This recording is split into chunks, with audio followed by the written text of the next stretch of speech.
Have you ever wondered why some real estate agents perform at ultra-high levels every single year? Welcome to the Unstoppable Agent Podcast with your host, Richard Fournier. Each week, we interview real estate agents from around the world who are constantly ranked in the top 1% of the real estate industry.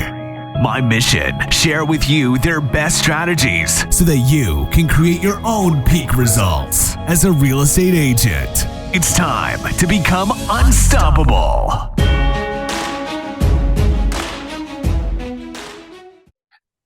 Hello, my name is Rich Fournier, and welcome back to this episode of the Unstoppable Agent Podcast. Of course, I'm your host, and I'm super excited to have our guest today, Glenn McQueenie from Keller Williams, Referred Urban in Toronto. Welcome to the podcast. Thanks, Rich. Happy to be here. Super excited to have you, Glenn. I mean, you're a bellwether in this real estate market, this industry. You've been around 19 plus years as an owner operating partner with Keller Williams, and you've seen it all, done it all. I've had the awesome opportunity to dive into two of your books, Double Your Income and the McQueenie Method. I've been reading them for the last 2 weeks, and so thank you for writing these. These were fantastic books.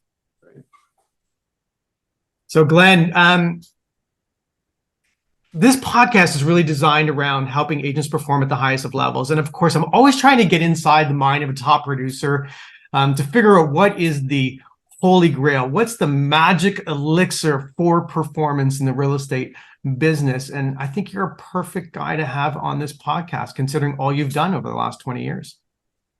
So when you look at growing a brokerage, you've grown a brokerage to quite a large level. How many agents currently do you have? We have about 480, I think, between the offices now. So. Right. So I think you're in Toronto, North York, Windsor, and London, correct? Yeah. Chatham as well. Yeah. Right. So you have just a real vision of what's occurring in the Southern Ontario real estate market. And if you look back at your career, what would you say is the holy grail, that magic elixir of performing in the real estate market? What does it really take? Well, I would begin, I guess, Rich, and thanks for having me, there's a lot of agents who are nervous about the future right now. They're a little worried because the volume's dropped. The market's changed a little bit. We have a lot of buyers starting to move on the sidelines. Some of the sellers who are like, if I don't get this money, I'm not going to sell. And so it's just a shift in the market. And what I want people to think about this more is there's a gift within this shift. And I only tell you that because when I got licensed in 1989, it was a really busy market. And then in 90, 91, 92, 93, the market shifted really dramatically, like where 40 to 50% volume drops, 50 to 60% price decreases. And everyone just kind of went, whoa, what's happening? But there's a gift inside of that because I was brand new in the market, and it's really hard for you to get market share when everyone's doing really, really well. So this is actually the best time to be in real estate now because you're going to have a whole generation is going to leave the business. I watched it myself. A lot of the top producers that when I started and I idolized, I just saw them get out of the business within 2 or 3 years because they liked the old way of doing business so much that they were afraid to change. And I didn't know any better. I was just too dumb at the time. I guess I just woke up every day and said, I better go get to work, right? And so there's a lot of gift here right now in this shift. But I think what we have to manage the most right now is our own mindset. And what is it that, how can you protect your inner game? Because your inner game becomes your outer game in this market. And, they say garbage in, garbage out. If you're listening to the media, a lot of the other stuff, the commentators, that some of these agents who recently have got these big social media followings, like they've been in the business for 2 years and somehow everyone follows them. I don't get it. But, you can easily get sidetracked to think it's negative. And I think right now our job is to provide leadership to our customers and our clients. And the way you do that is by leadership through clarity. This is where we are. This is the market. Through reality. Okay, so let's get real right now and get right. So this is the market right now. This is where it's going. Here's all the facts to back it up. And confidence is one of the biggest things that you can provide leadership to your clients to. So while the rest of the world is running scared and worried about the future, and you show up and you're like, listen, every year people have to buy and sell. Every year, unfortunately, people get divorced, people die, people have children and they have to move, they get job transferred. The market just keeps going. And the whole core focus, I think now for most agents should be focusing on the people who have to move because of the state of their life, not because of the state of the market. See, state of the life is some big shock just entered the system and I have to go. State of the market is, oh, well, if I get an extra 50,000 for my house, I'll sell. Or a buyer would say to you, especially in these markets, well, I don't know, I think prices are going to fall. So if I can steal this property, I'll steal it. And if not, I don't want to buy it. And so my best advice is just first recognize who you're dealing with right now. Do these people have to do something? Or do they just want to do something? Do they just want to do something? I think, I love the idea of there's, what did you say? There's benefit in the shift. There's gold in the shift. What did you say? What was the gift? It's a gift. The gift in the shift. You're right. So, if I look around at the speed of the market today, and I see a lot of agents kind of pulling back, still in this they're in this apprehension mode, not really engaged in their business, really just spending a lot of time on Twitter, which I can get sucked into because I'm always looking for, new information to absorb. How does one develop the mindset of continuing to drive after the business every single day? Like, can that be taught, or is that just you have it or you don't? I think you have to expose yourself to it. One of my coaches is Dan Sullivan from Strategic Coach, and he says, your eyes only see and your ears only hear what your brain is looking for. So your eyes only see, your ears only hear what your brain's looking for. So if you're thinking about what's wrong with the market, then that's all you're going to search on, and you'll find a lot of it on Twitter, right? And if you're looking, so the first thing is like what you focus on expands. So where's your focus? That's number one. Number two, if we know that your brain only will track what your eyes are looking for and ears are listening for, then the real trick here has to be, you have to be always minding your mind. You have to be going, what's my mindset right now? And where is my mindset? And then I guess the next thing I would say is you just always constantly have to be thinking about your thinking. And to the point where you're going, okay, so where are we right now? And it's more that independent thought instead of listening to the waves of negativity. And because your consumers pick up on it, you go sit down with them and they're like, oh, I hear the market's bad, or I hear this is going on, or I hear this.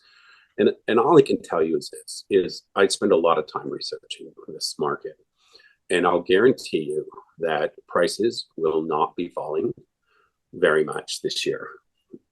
Maybe even next year. I don't think they will, because I think we still have a fundamental problem.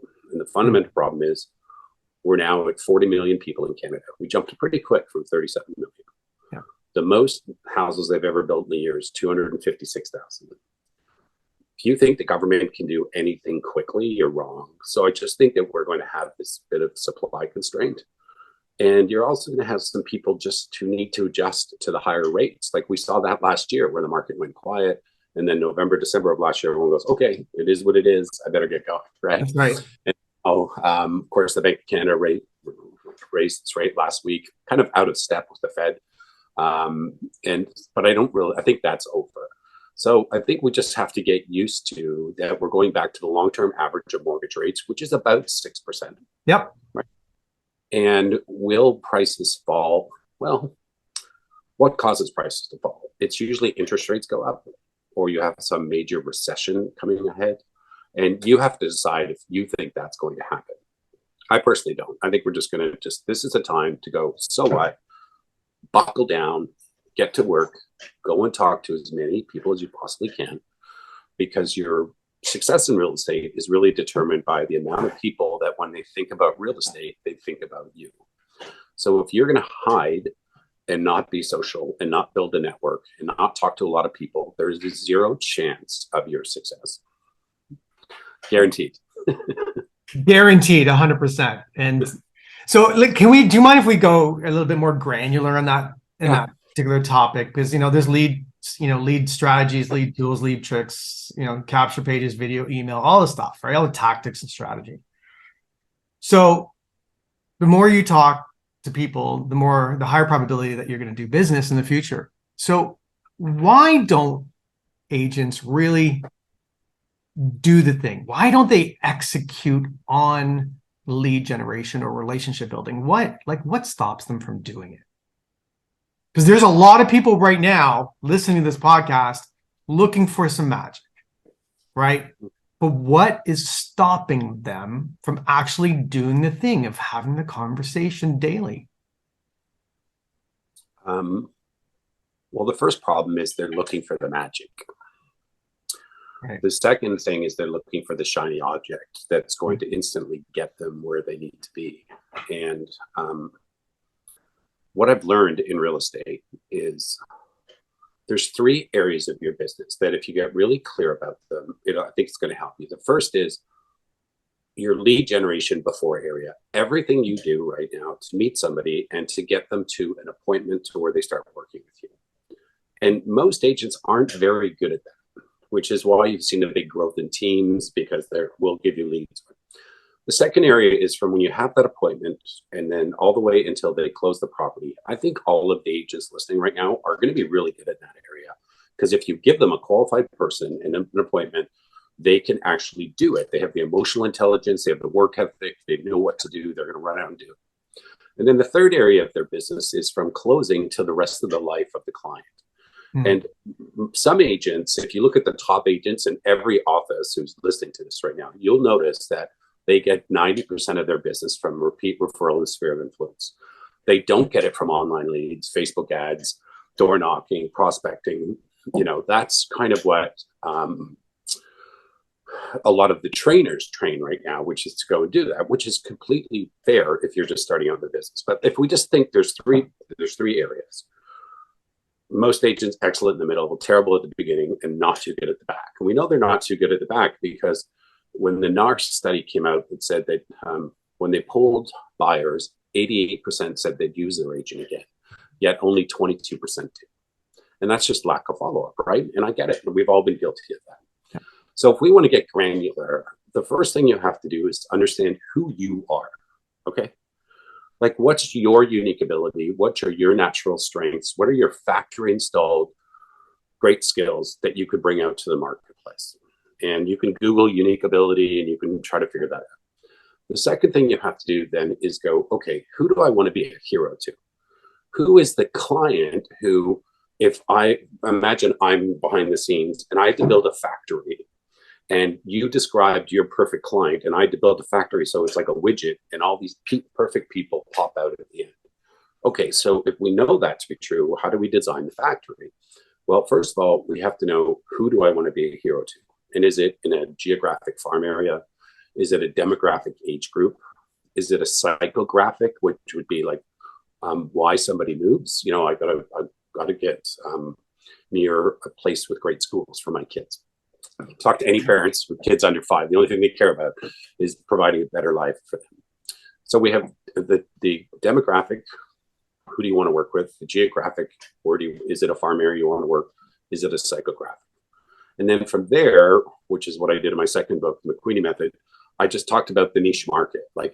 And if you look at the cover, it says, just bring you to a target market, and then you get happy people.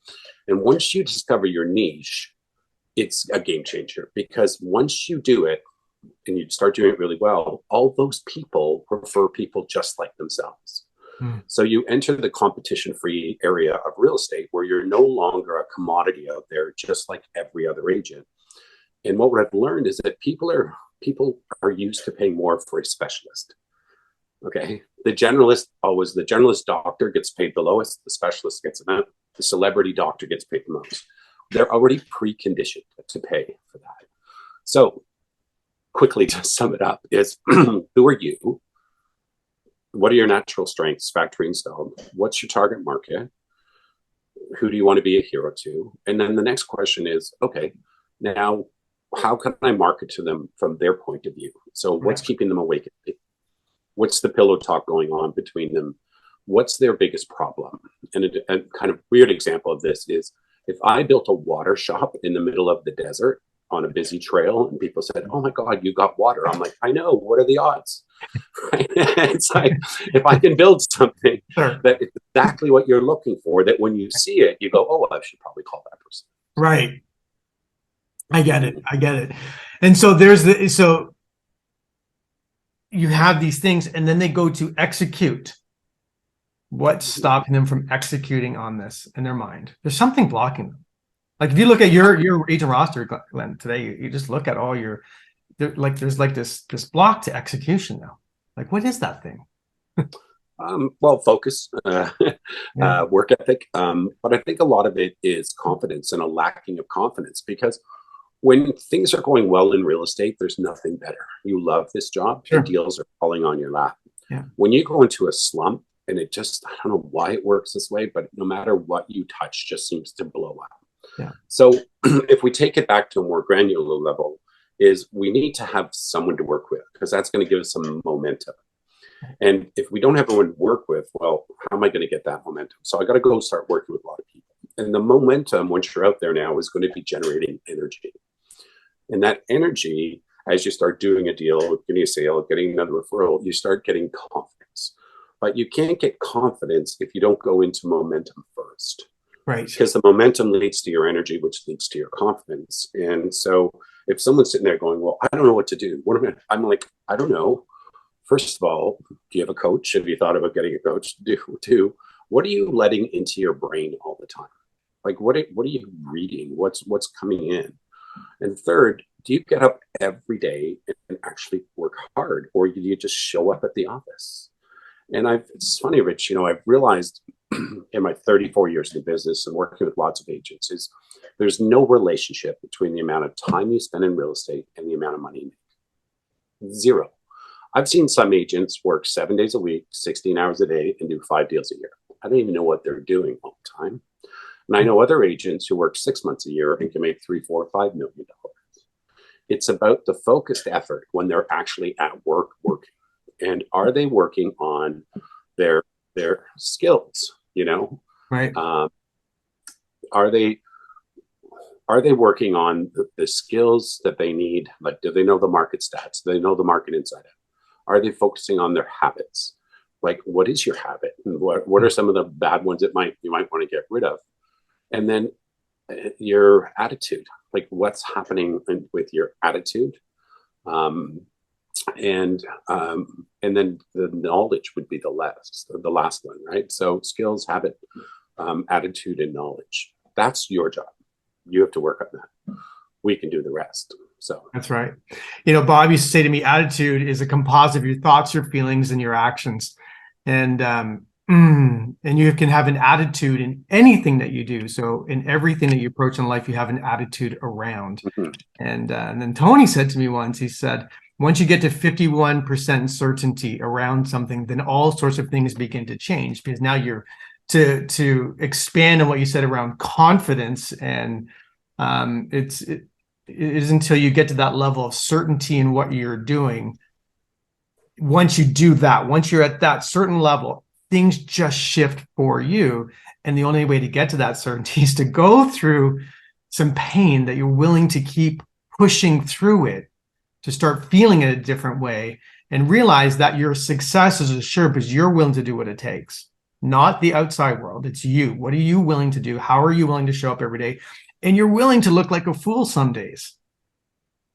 Yeah, I think you have to learn to look foolish and not care. Yes. I think you also have to, fail forward, as another way of saying it, is, be awkward right now, but if I took off my shirt, you'd see on my back that there's 1,000 lashes that I have of all the stupid mistakes I've done, of how foolish I've looked, how many I've said the wrong thing at the wrong time to the wrong client. Like, I've just done it all. But it's it's always that, no, it's not what happens to you, it's your response. And I was like, okay, let's go. So learn, because I was, sometimes you learn, sometimes you earn. Right. I really think. Well, I've learned a lot, and sometimes I didn't earn a lot. And I think it's the wisdom. Like when you don't earn, and even sometimes when you do earn, you're always learning. Yeah. But it's the wisdom you're gaining, which increases your speed, right? Like when I first started in real estate, of every 10 buyers I worked with, one would buy from me. Okay. And the other 9 would buy from somebody else. Like I just either wasn't that good. I was wondering, why does everyone hate me? And then I just realized I just wasn't that good, And now it'd be, once you get really good at this, it's like 8 or 9 out of 10 will buy from you. Right. But I also want to kind of just mention one more thing too. And I've been able to almost divide agents into 4 buckets of mindsets, right? The first mindset bucket is the victim agent. Well, everything always happens to me. You don't understand. This is just garbage. Like, oh my God, I can't believe someone just did this to me, blah, blah, blah, blah. Great. I can't really help those people. I've tried. I've spent so much time with them. And then I get them all pumped up. And the next day, they're exactly the same person. So I've learned. The second is, the second type of mindset agent is the frustrated one. And I actually really love those people. It's like, they don't know what to do, but when they know what to do, they go and do it. So they're just frustrated with their results right now. But when they have a good coach, mentor, or someone showing them, then they can actually just skate and off they go. Love working with those. The third is the status agent. I'm with this brand. I'm this. I only work this area. I only work this type of people. I only talk to this. Okay, fine, great. We have, some of those. There's nothing really wrong with them. But because they're more focused on their point in their life, where I fit in, rather than exponential growth, you can't really build them as quickly. Okay. And then my fourth is the growth mindset agent, and who I just love. And they're the people who are like always growing for the sake of growing. Like, I want to get to 20 deals. And as soon as they get to 20, they don't stop. They're like, now I got to get to 40. Yeah. And as soon as they get to 40, they're like, okay, now we're going to 100. And it's like awesome. So the victims, hard to work with in this business, and many of them will eventually get out because they just have enough people. They complain to enough people that they still never realize it's an app. But right, they self-select after a while, right? Absolutely. Right. But the frustrated and the growth mindset agents, I'm like, oh, I love working with those people every single day. Right. Because you can just see them grow. You see they create energy. They do it. They don't suck energy out of the room. Yeah, it really does. There's a big part of the environment of the people that you surround yourself with. And, a lot of I feel, this COVID Zoom style of business, I think we've lost some of the community for agents. And I feel that, I know in my career and my wife's career, and when anything we've ever done, I've always performed at a higher level when I was surrounded by other people who were performing. But those people actually cared. Like, they weren't so judgy around me as a human being. They were more interested in saying, are you growing? Well, let me help you do this. And it's that community, and really trying to find that community of people who have done it, are still doing it, and who really want you to do it too, because they realize that there's lots of business for lots of people.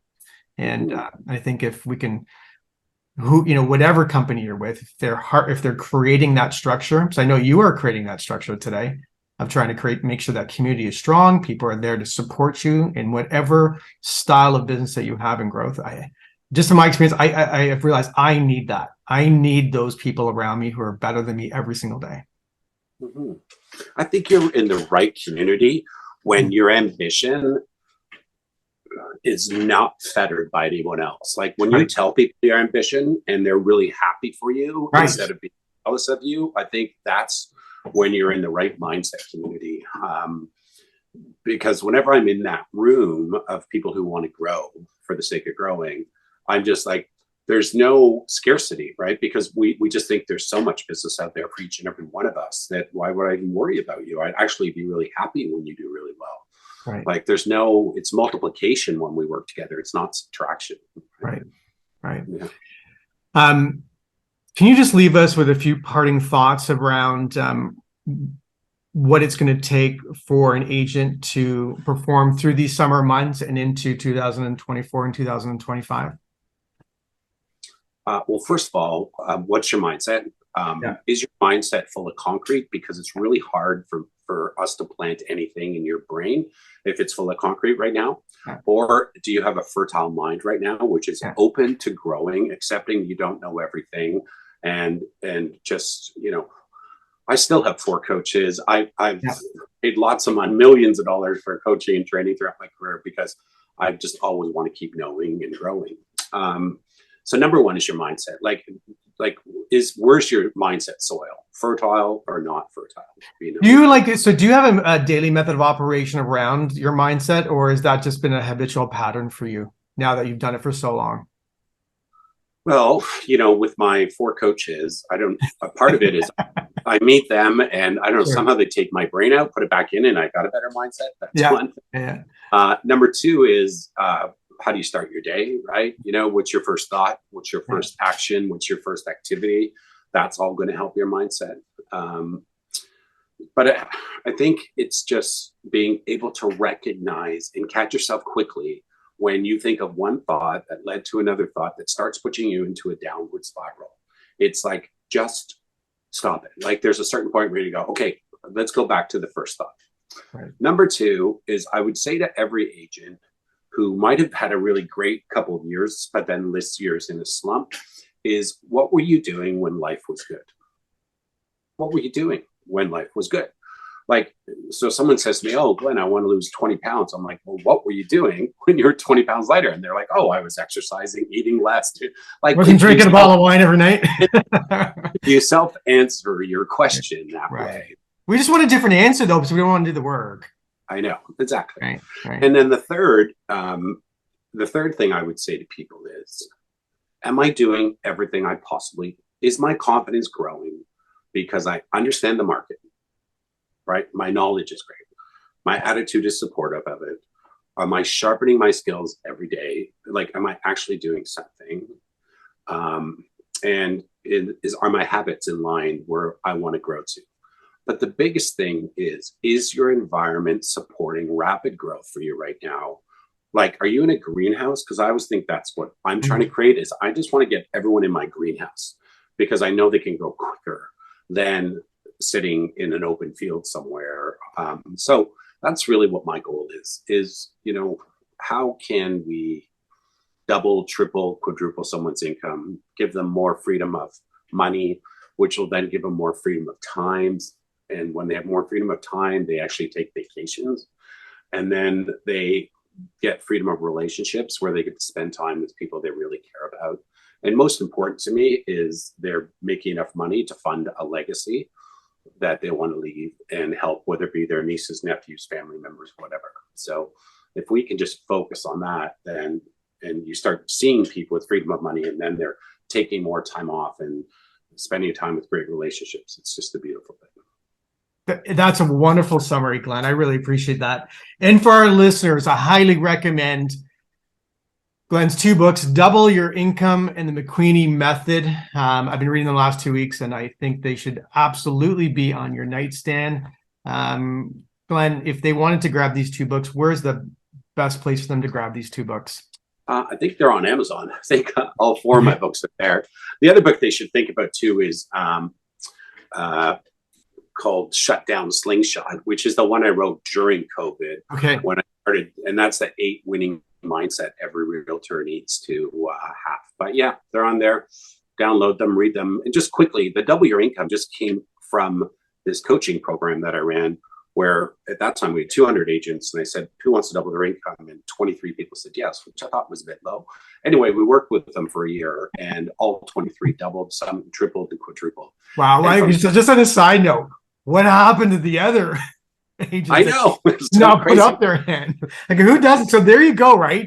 You self-select, and that's such an interesting thing. Wow. I know. But it was from that I did the Double Your Income. But I really noticed that that's where the second book came from, because I realized that there's no mass coaching available. Each person is an individual with unique abilities, and match them to their target market. They're going to do really well. So. Well, thank you very much, Glenn. I really appreciate you spending some time with us. And for our listeners, here's a gentleman who's been around a long time, has seen in all different sorts of markets, and take this advice and actually execute on it. It will serve you very well. Glenn, thank you so much for spending some time with us today, and hopefully we'll have you back soon when you have the time for us. Thank you very much. Well, thanks, Rich, and keep up the great work. Thanks for doing everything you do. Appreciate it. Thanks for tuning in to today's show. If you like what you've heard and you're interested in creating a quantum leap in your real estate business, here's what I want you to do next. Head over to www.theunstoppableagentprogram.com and book an appointment to speak with our team. We'll get on a Zoom call with you for about 30 minutes and get you crystal clear on 3 things. Number 1, what do you really want out of your life and your business? Number 2, what is not working for you today? And number 3, the exact mindset strategy you should be using to create massive change in these areas. Remember, creating massive, consistent results in your real estate business does not happen by itself. You need expert guidance to make it happen. We're helping clients all over the world create peak results in their real estate business. To see if we can help you do the same, head over to www.theunstoppableagentprogram.com. We'll chat soon.